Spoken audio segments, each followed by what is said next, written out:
জয় গুরু। পরম প্রেমময় শ্রী শ্রী ঠাকুরের রাতুল চরণে জানে আমার শতকোটি প্রণাম। শ্রী শ্রী বর্মার চরণে জানে আমার শতকোটি প্রণাম। শ্রী শ্রী পদ্মার চরণে জানে আমার শতকোটি প্রণাম। আপনাদের প্রতি প্রত্যেককে জানাই আমার আনন্দিত জয় গুরু। আজ ইষ্ট প্রসঙ্গে যে বিষয়টি আপনাদের সঙ্গে শেয়ার করব সেটি হলো ঈশ্বরের অবতরণের প্রয়োজন কেন। এই প্রসঙ্গে শ্রী শ্রী ঠাকুর কি বললেন, খুবই দুর্দান্ত একটি ইষ্ট প্রসঙ্গ। অবশ্যই ভিডিওটি শেষ অবধি শুনবেন। একজন প্রশ্ন করলেন, ঠাকুর, পিতামাতার প্রতি ভক্তি যদি থাকে এবং প্রত্যেকের ভিতর ভগবান আছেন, এই বোধে পরস্পর পরস্পরকে যদি ভালোবাসে ও সেবা করে, তাহলে ঈশ্বরের অবতরণের প্রয়োজন কি?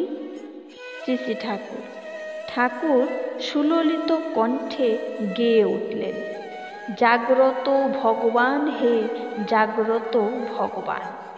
তারপরে বললেন, প্রবৃত্তি অভিভূতির দরুন মানুষের অন্তর্নিহিত ঐশ্বরিক ভালোবাসা ক্ষয়প্রাপ্ত হয়, আর তাকে পুনরুজ্জীবিত করবার জন্যই অবতারের দরকার হয়।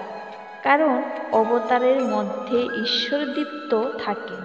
তিনি যে সম্পদ নিয়ে যান তাই নিয়ে মানুষ চলতে থাকে। বিকৃতি যখন আসে, মানুষের প্রাণে হাহাকার যখন আসে, তখন তিনি আবার আসেন। একজন প্রশ্ন করলেন, যাদের ভিতর ভালোবাসার বিশেষ ঐশ্বর্য দেখা যায়, তাদের কি আমরা ছোটোখাটো অবতার বলে মনে করব?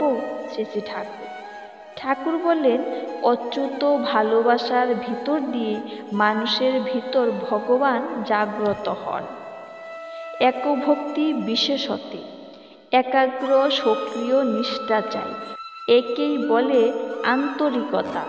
যার যে বিষয়ে আন্তরিকতা আছে সে সেই বিষয়ে উন্নতি করবেই।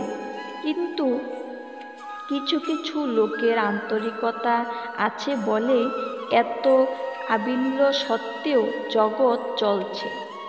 ভগবানের প্রতি আন্তরিকভাবে অনুরক্ত যারা, তারা আন্তরিকভাবে মানব প্রেমিক হবেই।